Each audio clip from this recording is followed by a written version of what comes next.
Hi, my name is Donald Lacy. And I'm Spencer Bayne, and welcome to this week's TCS Student News.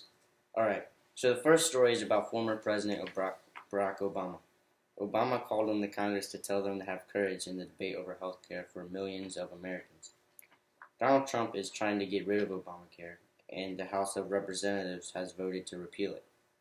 But it is still here because the Senate also needs to vote on it. Obama is basically saying for the senators to stay strong and not give in to Trump. Obama said this while he was receiving the Profile and Courage Award at the John F. Kennedy Library on Sunday. Obama also talked about how in 2010 some of the lawmakers voted on the Affordable Care Act, or Obamacare, and they did so even though they knew that it would put their seats in jeopardy. Many of the lawmakers who did vote for Obamacare helped it pass but did lose their seats even though it helped 20 million people get health insurance. Obama encouraged the Senate to care about the poor, the sick, and those who need health care, and not to let millions of poor and sick people become uninsured. Want to hear something cool, Donald? Sure, let's hear it. In Africa, there is a very rich fossil site where recently scientists have discovered a new species of Homo sapien. It was recently given a name called Homo naledi. They're our ape-like relatives. Their fossils were from an adult male and a young child from about 236,000 years ago. This species of Homo naledi was said to be the strongest and toughest versions of the human ancestors. These discoveries could pose a new idea on evolution of humans. I told you it was cool, Donald. What if I'm related to them? I mean, I am pretty big and tough. Well, anyway, next story. A woman by the name of Leslie Collins in Clearthorpes, UK, has been prosecuted for feeding children cookies laced with marijuana.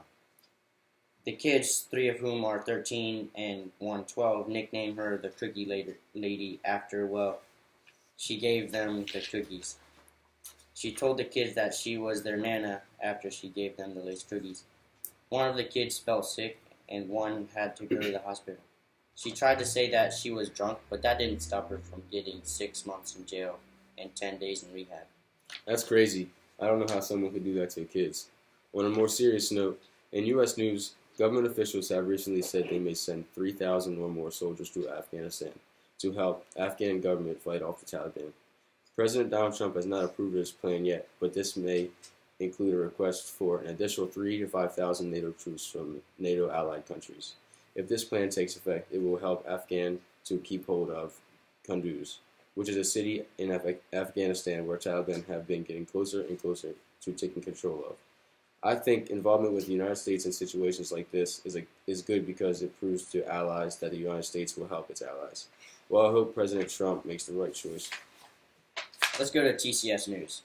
Last week, Mr. Jim Berger came to the school. He talked to us about his career and some of the values and lessons he learned all throughout his life.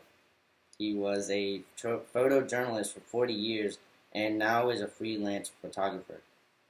Mr. Jim was the man who wrote the article on the school last year. We all had a great time listening and talking with him, and I hope to see him around the school more. Thank you so much, Mr. Jim Berger. This week at TCS, we've had 2 very important birthdays. It was Miss Peg's and Miss Carol's birthday. Miss Peg and Miss Carol do a number of amazing things for us here at TCS. They make lunches for us and they help out the students. They do it all. I personally want to say happy birthday to the both of you because you deserve it so much. We appreciate you. Thank you and happy birthday from all of us at TCS. That's all for this week's news. We'll see you next time on TCS News.